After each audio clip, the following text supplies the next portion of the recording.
Assalamualaikum Ustaz.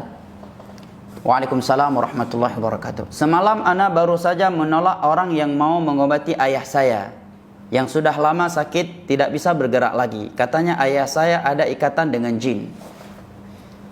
Mereka mengatasnamakan pengobatan Islami. Namun setelah pembicaraan cukup lama, ana menemukan keganjalan. Katanya si pengobat bisa tahu obrolan dari jarak jauh. Pertanyaannya, apakah sudah benar yang saya pikirkan kalau dia adalah bagian dari kesyirikan dukun?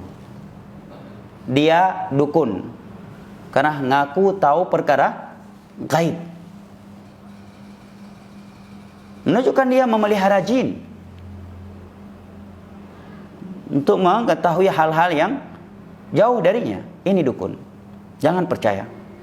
Hati-hati dengan dukun masa sekarang, baik di Timur Tengah maupun di luar Timur Tengah. Para ulama kita amat kerap memperingatkan hal ini. Kata Syekh Saleh, kata Syekh Abdul Aziz Ar-Rais, bagian para dukun masa sekarang ada yang pakai jubah, ada yang berjenggot, dan ada yang celana cingkrang. Bagaimana mendeteksi mereka itu adalah para pendukun, orang-orang yang melakukan kesyirikan atau berada di atas akidah yang menyimpang? Secara umum dengan kita belajar akidah. Karena dengan kita belajar akidah yang sahihah, kita akan mengenal akidah yang rusak. Yang kedua, apabila mereka sudah mulai mengaku tahu perkara gaib. Orang yang mengaku tahu perkara gaib, dia adalah kahin atau arraf, dukun atau tukang ramal yang hukumnya sama dalam Islam. Karena di dalam banyak ayat dan hadis Allah telah menerangkan bahwa perkara gaib hanya Allah yang mengetahuinya. Qul la ya'lamu man fis samawati wal ardhil ghaiba illallah wa ma yash'uruna ayyana yub'atsun.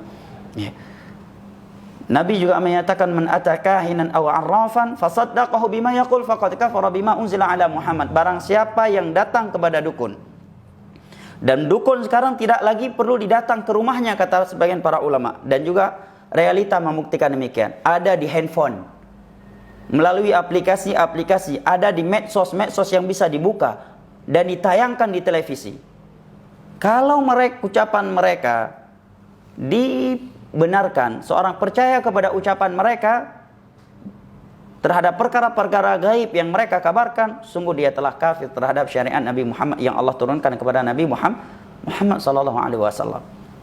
Karena di antara syariat yang Allah turunkan kepada Nabi Muhammad adalah al-kufru bit-taghut.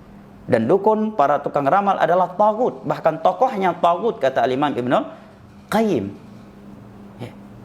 Dari antara syariat yang Allah turunkan kepada Nabi Muhammad adalah firman-Nya, qul la ya'lamu man fis samawati wal ardhil ghaiba illallah. Tiada yang mengetahui perkara gaib di langit dan di bumi kecuali Allah Jalla wa ala. Alimul ghaibi fala yudhiru ala ghaibihi ahada.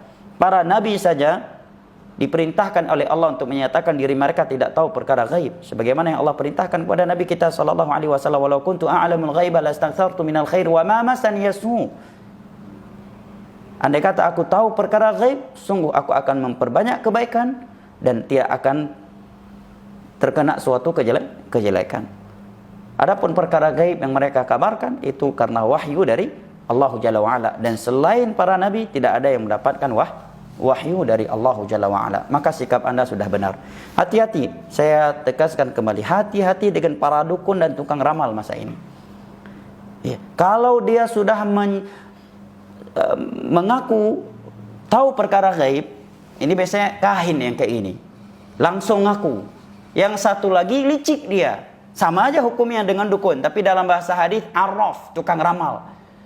Memang tidak secara tersurat dia mengatakan dirinya tahu perkara gaib, tetapi dia mengatakan dirinya tahu perkara gaib secara tersirat. Contohnya tadi, sepertinya bapak ini begini.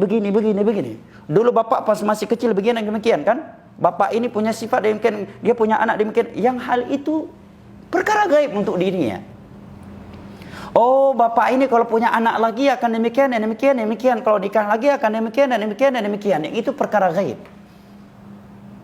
Atau sok-sok meramalkan dengan mencocokkan sesuatu dengan sesuatu yang lain. Oh, bapak lahirnya tanggal sekian, bulan ini, melakukan itu di bulan itu, dan seterusnya. Ini arraf. Jangan percaya, walaupun berjenggot, walaupun berjubah, walaupun celana cingkrang, Walaupun bawa ayat dan hadis, jangan percaya dukun itu. Ya. Kalau sudah mengaku tahu perkara gaib. Ya. Contohnya lagi, saya obati dari jarak jauh. Ya, dari jarak jauh. Atau melakukan suatu pengobatan yang itu hakikatnya bukan lagi pengobatan. Kalau sekedar seorang disuruh bacakan ayat ini, ayat itu sebagai tajarruban, ya, karena semua ayat Al-Quran adalah obat, ya, terkhusus untuk mengusir jin, maka ini termasuk at-tadawi kata para ulama. Tapi kalau sudah masuk kepada ritual ibadah, bacakan ayat ini setiap mau tidur, niscaya akan tercegah dari sihir tanpa dalil dari Al-Quran dan hadis serta ucapan para salaf, ini sudah jatuh ke dalam bid'ah. Maka tinggalkan orang-orang yang seperti ini. Demikian juga para peruqyah yang mulai memegang pasiennya yang lawan jenis dengannya, ya. Kemudian banyak berbicara hal-hal yang tidak bermanfaat dengan orang yang dia ruqyah. Ya. Ini rata-rata orang-orang yang mencari penghasilan, ya,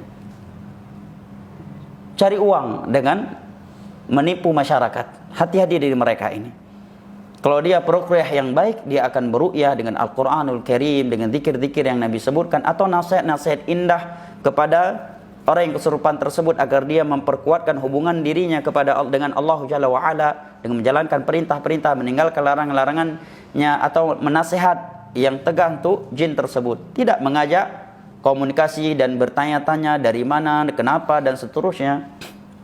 Nah, barakallahu fiik. Sudah benar sikap Anda dengan tidak percaya kepada orang tersebut.